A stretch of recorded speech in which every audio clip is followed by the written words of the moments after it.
your turn to Oh, is it for me? consider yourself fired. Why are you winking at me? Consider yourself fired.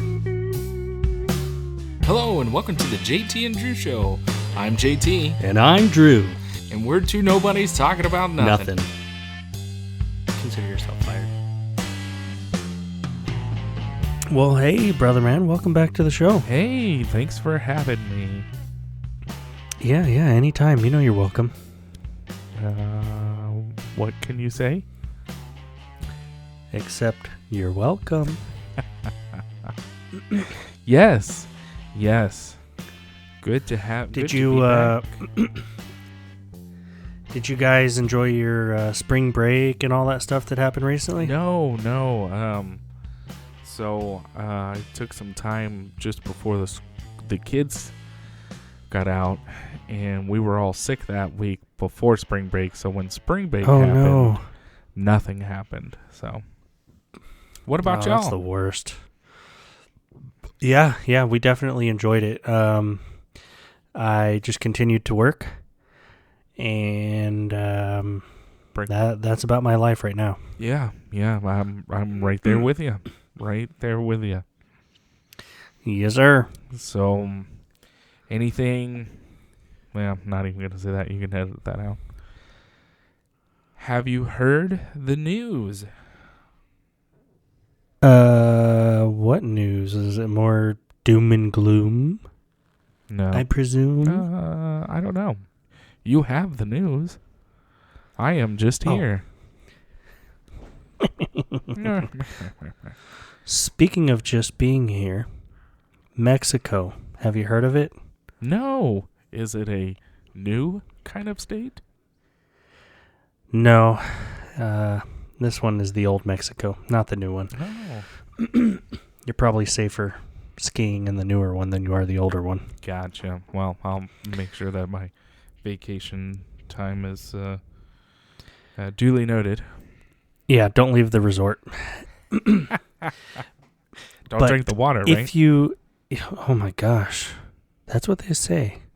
But, well, it's been a long time since I've been back there and drank the water, so I couldn't tell you anymore. But when I was a kid, it didn't seem to bother me. Oh, okay. Well, there you go. Yeah. Usually it was just, like, repelling off my back. But anyway, so the Texas Lieutenant Governor, Dan Patrick. Yeah, I was about to say, Mr. Patrick. Yes, sir. Has recently introduced a bill. Bill 2424, to be exact. Mm-hmm. To be exact. And, to be exact, baby. And in this bill, what he is proposing or putting forth is that basically if you come here to the U.S., if you cross the Texas-Mexico border illegally, and you have a conviction for a felony, that you could face up to life in prison. So this would be a brand new crime that he's introducing, basically. So if you're a convicted felon and you come across the border legally? Illegally. Oh, okay, illegally. You might have said that earlier. I think I might have missed it. Yeah, no worries. Now, if you cross illegally for any reason, you could face up to a year in jail, and then the second time up to 2 years. So the trend is, hey, don't cross illegally. Right. So basically, this bill would make crossing into Texas illegally a new state crime. And it would authorize Texas a little bit more command and control, if you will, more authority to arrest and prosecute all the people that are crossing the border illegally into Texas. Okay. Have they... I'm sure it's in the bill, and we'll get a copy of that here later. But I wonder if it addresses the financial burden that's going to cause on Texans, because we pay through our tax dollars, everything that happens in the prisons. Yep. Now, kind of devil's advocate here. I wonder which would be the lesser of the two evils, right? Right. putting people in prison and paying for that, or funding them through the economy, through stimulus, through welfare, through whatever other government handout programs there are that we are, or that our tax dollars are paying for as well. And I don't know the answer to that. Yeah, I don't know. Well, for the federal, that would be all 50 states paying towards that aspect. In the prisons, that would just be Texas. So would it hurt your wallet? I mean, it's going to hurt your wallet either way, possibly. But is it going to affect you more through your state, or is it going to affect you more through paying federal taxes? So that's a good question.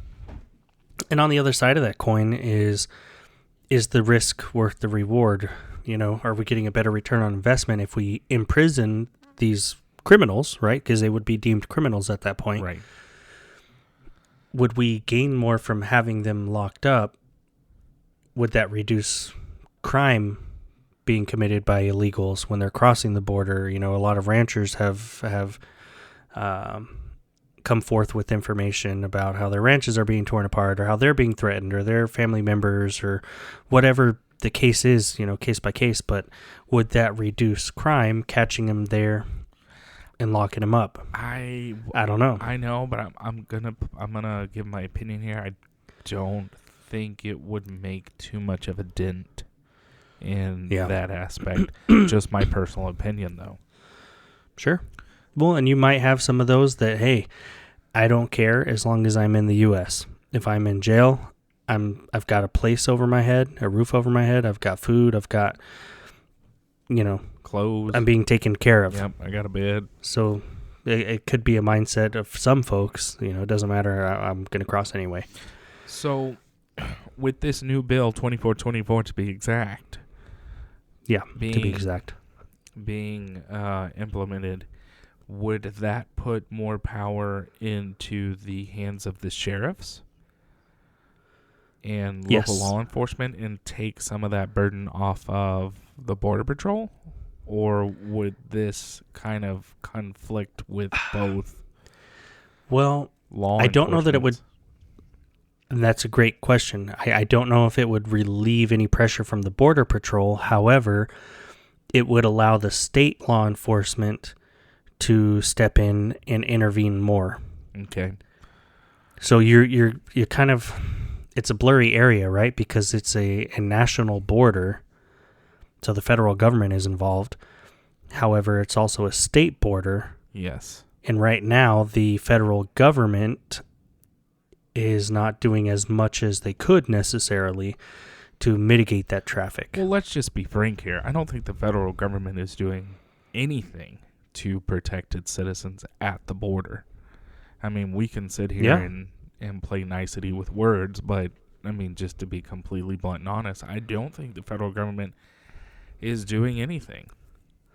Well, and Lieutenant Governor Patrick even urged Mexico, hey, why don't you guys focus on closing your own southern border that's smaller than the Texas border, and that could help keep people from illegally coming into your country and crossing, you know, going through your country and crossing into ours. Right. Like it's kind of a, hey, help yourselves, help us. Right. Exactly. Well, that would make sense if Mexico deems its southern border a problem. And right at that point, we have no jurisdiction there. Right, absolutely. So we are worried about ours. Yeah, but we've all seen the migration trains that come through. Mm-hmm. So, and don't get me wrong, you know, not sugarcoating it. There are several families, people that are crossing, that are fleeing persecution, that are looking for a better, safer life, all that kind of stuff. And there are immigrants that come through the legal channels. Right. And that's the way that you're supposed to do it. Yes. You know, just like today on our way home, driving home from work, you know, hey, we're approaching a school zone. Well, the way I'm supposed to do it, the school zone is active. I slow down. I go the school zone speed limit. When I'm out of that zone, I can resume. Mm-hmm. instead of, well, I'm just trying to get home. Let me go my own speed limit. Yeah. Well, there's consequences, right? If you break the law, coming across illegally is breaking the law. Right. There are consequences. And some of those consequences, unfortunately, are human trafficking and drug trafficking. We've seen record numbers of fentanyl. You can look up, the DEA has their own website, and you can look up statistics there and see how much fentanyl over the past few years. I don't know if they break it down by quarter or monthly or what have you, but they give those statistics on what is coming from the southern border into the United States. And it's crazy, man, because that stuff gets into circulation. Yeah. And kills our own people. It sure does, yeah. And it's a huge problem here. And, obviously you're not going to get all the drugs out of the country. I think everybody has already come to that conclusion with the drug wars back in the 80s.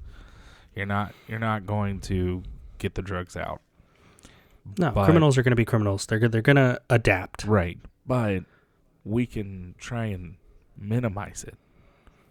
Yeah, absolutely. And we can put measures in place to help combat that and hopefully deter at least a fraction of it. Right. And I don't see... I can see an issue with this bill coming into light in the federal governments. Mm-hmm. But as far as the people, I, again, would have to read the bill. But I don't see a problem with just the quick snippets. What is that? Cliff Notes? With the Cliff Notes, yeah. Cliff Notes of the bill. I don't see a problem. I'm sure there is an issue somewhere in there, and we're going to find it.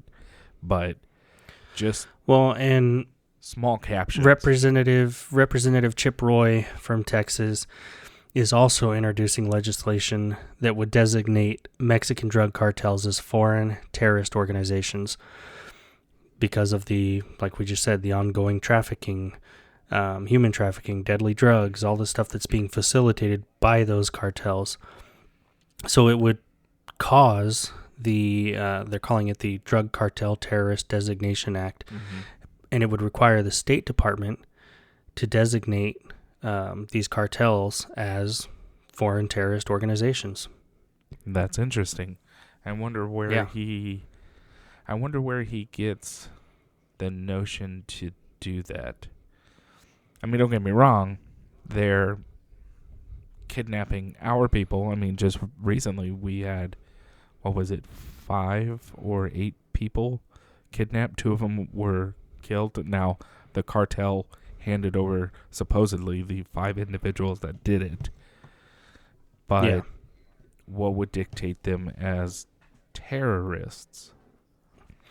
Well, and he says in his bill, or his proposed bill, whatever, that it would require the State Department to issue a report on those cartels and any additional cartels that meet certain criteria to be designated as a foreign terrorist organization. Okay. So we'd have to kind of peel back that onion, peel back those layers and see what are the criteria that would designate a cartel or a group of people or whatever to be considered foreign terrorist organizations. Okay.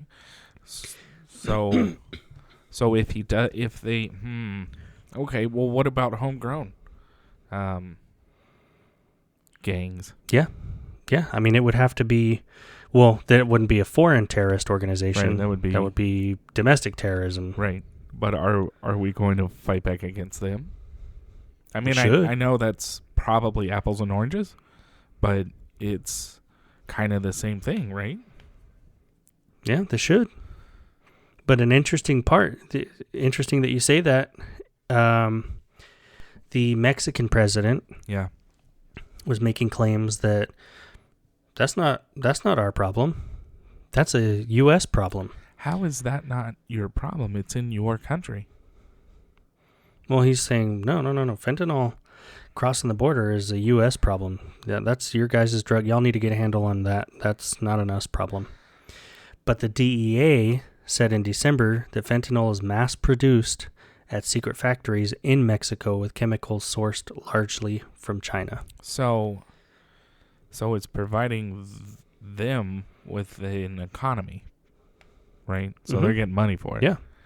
So it's not a problem there. I mean, they get money from it. Well, and you've got to figure, for as long as I can remember, and I've got some family in Mexico, and friends that have family in Mexico and friends that frequent there, but their government, their police, their all these like agencies are corrupt. Yeah, the cartel have them in their back pocket. Mm-hmm. Yeah. You, like you said, it stimulates their economy. You cut it off, and we'll cut off an arm and mail it to your sister, or I mean, they're not not politically correct. I don't know what the term is, but I mean, they're very blatant about it. Yeah, and they're very savage with it. Yeah, I mean, they'll cut you up into pieces and leave basically maybe a torso and mail off pieces to family members. Yeah. That's pretty brutal. Yeah. And why hasn't the Mexican government gotten... I mean, obviously we just said they're all in their back pocket, or majority of them are. But yeah. What about... Because you can't think everyone in Mexico is that way. Right, there's good people in Mexico. Sure, absolutely. So it's not like you think everyone in Texas owns a gun and just carries a gun around and all this. No, not everyone in Texas has a gun or owns a gun or likes guns. So no, not. And like I said, I've got friends down there that their families have property, have ranches, all that stuff. Yeah, and they do have hired guns. People that are there to protect that property. Yeah. From cartels, from criminals, from whatever comes their way. Right. But why don't the good people, and I'm sure they're outnumbered, but why don't they do something about it? Yeah. That's a good question. I know that the U.S., like you had mentioned a little while ago, we had a couple Americans that were killed and kidnapped by drug cartels in Mexico. And with these proposed bills, some of the U.S. representatives were talking about, hey, we should be sending the U.S. military down there to intervene, whether that's the National Guard or active duty or what have you. And the Mexican president was making claims that, that's irresponsible. Again, that's not our problem. It's the U.S.'s problem. We're trying to take care of our people. Mm-hmm. So I can see it both ways, right? So if the Texas sends the Guard down there to intervene, if a mistake has happened in a unit or platoon enters in Mexico territory, Mexico can then take that and say, oh, it's an act of war. Yeah. But at the same time, the U.S. is saying, no, we're trying to get our people back, and they were just helping them to get back across the border. So I tell you what, and I'm going to take this, and we don't have to run with it, but as of right now, it seems that everywhere you turn, whether it's the media, the government, and I'm saying local, state, and federal, it seems that there is a bunch of lies being told. I'm not saying that everything is a lie, but it's seeing that either the truth is being stretched or you're just getting blatantly lied to your face. Yeah. Yeah. So, and it's really frustrating myself, and I know tons of other Americans, and maybe not just Americans, people worldwide. Mm-hmm. So we are getting frustrated with this stuff. So the Mexican president said that... okay, well, I didn't say anything. You didn't say anything. The Mexican president said that they don't produce fentanyl, and they don't consume it. So why doesn't the U.S. take care of their problem of social decay? But then you have the DEA coming out and saying Actually, most of the fentanyl trafficked by the Sinaloa cartel and other cartels is being mass produced at secret factories in Mexico into the United States. And just in 2021, the DEA recorded over 106,000 drug overdose deaths, which they attribute about 2/3 to fentanyl. And they say fentanyl is about 50 times stronger than heroin. Jeez Louise. Yeah, so I don't imagine it takes much. No. Well, it doesn't, because there was that cop who and I need to get her name before I even start talk about this. Oh,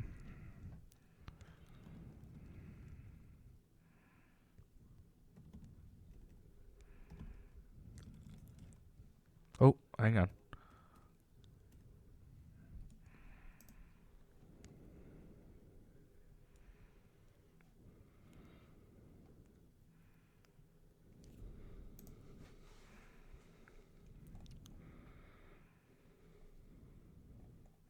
What was her name? What was her name? What was her name?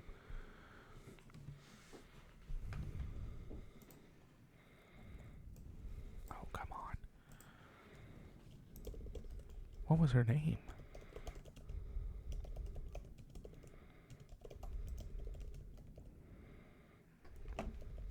You know, you click on a news thing and then the freaking ads come up.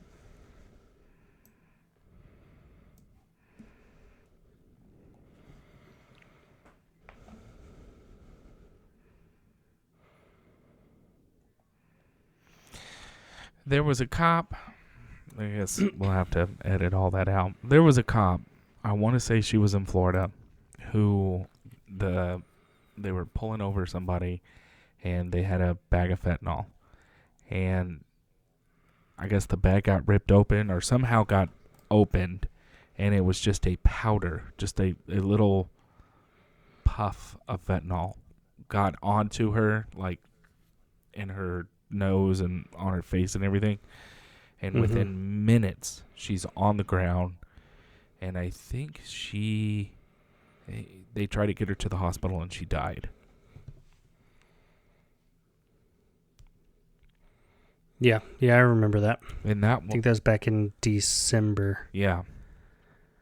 But like the report says, you know, fentanyl is 50 times stronger than heroin. We can see that physically as somebody who has probably never done drugs or little drugs, maybe smoked weed or whatever, prior to being a cop, who never hit the heavy stuff, and they got exposed to it and then boom, died. And you're telling me that you don't have a problem in your country when our sources are saying it's being developed in your country. Yeah. Well, and you've got... So that particular case, to kind of go back with the mixed information that we were talking about a few minutes ago, Yeah. CNN had a medical analyst come out and say, well, it's extremely unlikely that law enforcement officials or other first responders will experience an overdose after brief unintentional exposure while caring for individuals who use opioids. Okay, extremely unlikely doesn't mean it's not possible. You could have... And they're saying, well, it's not well absorbed into the skin when it's, you know, like that powder that the officer inhaled, or what have you. What they're trying to say, and what they do say actually in the article, further up in the article, is that it's these right-wing media outlets that are trying to fearmonger and tell people that this is more dangerous than it is. You can have a heroin addict, right, who is just fried and high and start to be non-compliant with cops, right? Say they have a dirty needle in their hand. There is nothing stopping that addict from jabbing that needle into a cop or even paramedic. Yeah, no, absolutely. There's nothing stopping them. And how can you say that? It's less likely No, these guys are front line. Mm-hmm. I don't get it, man. Well, and to make things even more interesting, the Mexican president, there was an article that says that he threatens to meddle in U.S. elections with information campaign against Republicans. Here we go. So he's suggested that he'll issue a call for Mexicans and Hispanics in the U.S. not to vote for Republicans, quote, because they are inhuman and interventionists, end quote. You know what's really good about the Mexican population, at least here in the U.S., is that they're free thinkers. Yep. They're very proud of it. It's probably the nicest thing you said about me ever. Don't get used to it. I'm going to try not to. But they're very, whether they swing left or swing right, or if they're kind of in the middle, they're very vocal about it. Yeah. And that's wonderful. Well, and I think that as with any race, people group, congregation, whatever you want to call it, yeah, the people want to feel like they're being taken care of. People want to feel like their voices are being heard. Mm-hmm.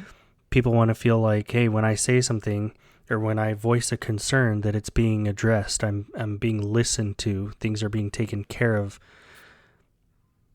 We're not robots. No. And we really saw a lot of this with the COVID stuff going down in the very beginning. With, we'll just shut up, listen to the government because we know what's best for you. I can think for myself. Yeah.